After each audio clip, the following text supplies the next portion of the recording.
बात है 4 मई 1799। रात का वक्त था।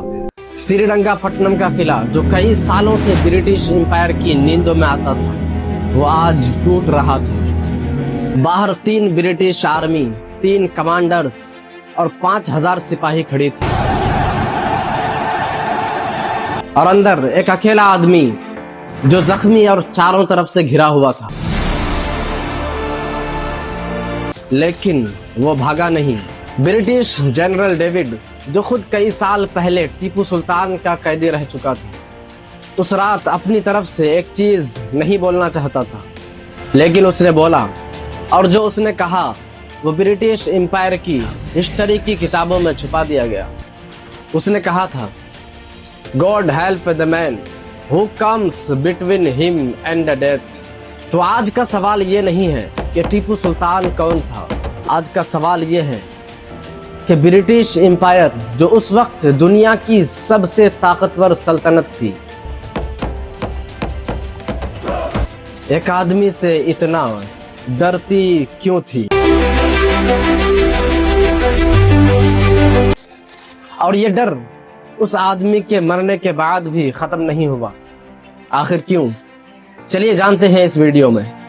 20 नवंबर साल 1750, देवनहल्ली जो मैसूर के जंगल की गोद में एक छोटा सा कस्बा था, उस रात एक औरत की चीख ने कुछ लोगों को जगाया, और एक बच्चे की पहली सांस ने कुछ और लोगों की नींद हमेशा के लिए उड़ा दी।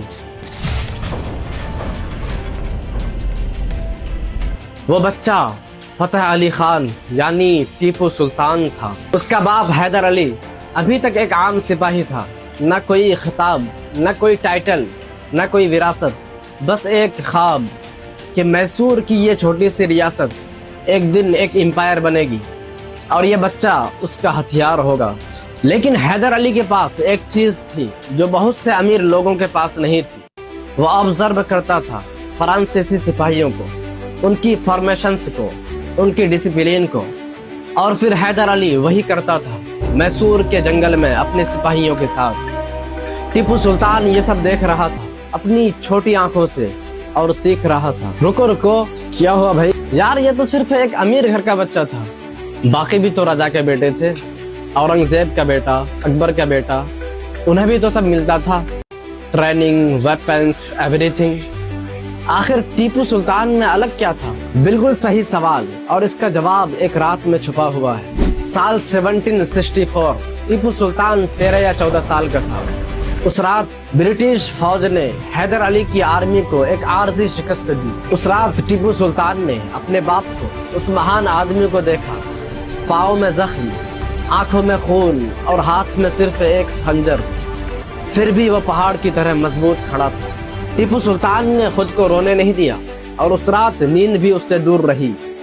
ये वो चीज नहीं जो सिखाई जाती है, ये वो चीज है जो सिर्फ दर्द, खून और हार के अंधेरे में जन्म लेती है और फिर एक आम इंसान को तारीख का हिस्सा बना देती है। जब टीपू सुल्तान 15 साल का था, वो अपने बाप के साथ एक जंग पर गया, कमांडर नहीं, सिपाही बनके।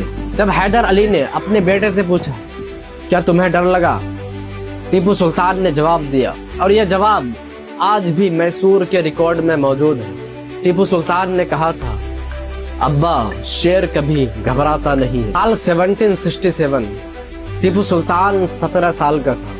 ब्रिटिश ईस्ट इंडिया कंपनी ने हैदर अली पर डायरेक्ट मद्रास से अटैक किया। दुनिया की सबसे ऑर्गेनाइज्ड और दुनिया की सबसे ताकतवर आर्मी, और हैदर अली अपने लोकल सिपाहियों के साथ उन्हें एक ऐसी जगह पर लाया जहां उनका कोई नक्शा काम नहीं करता था।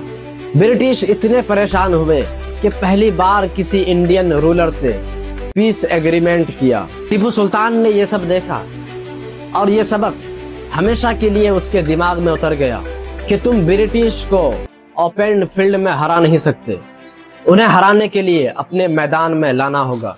साल 1782, हैदर अली कैंसर की वजह से दुनिया से चला गया। उस वक्त टीपू सुल्तान 32 साल का था। न कोई सोग, न कोई वक्फा। उसी रात ब्रिटिश फौज ने हमला करने की कोशिश की। टीपू सुल्तान रात के पहली पहर में अपने कमांडर्स को बुलाया। आंखें सुर्ख थी और आवाज मजबूत थी।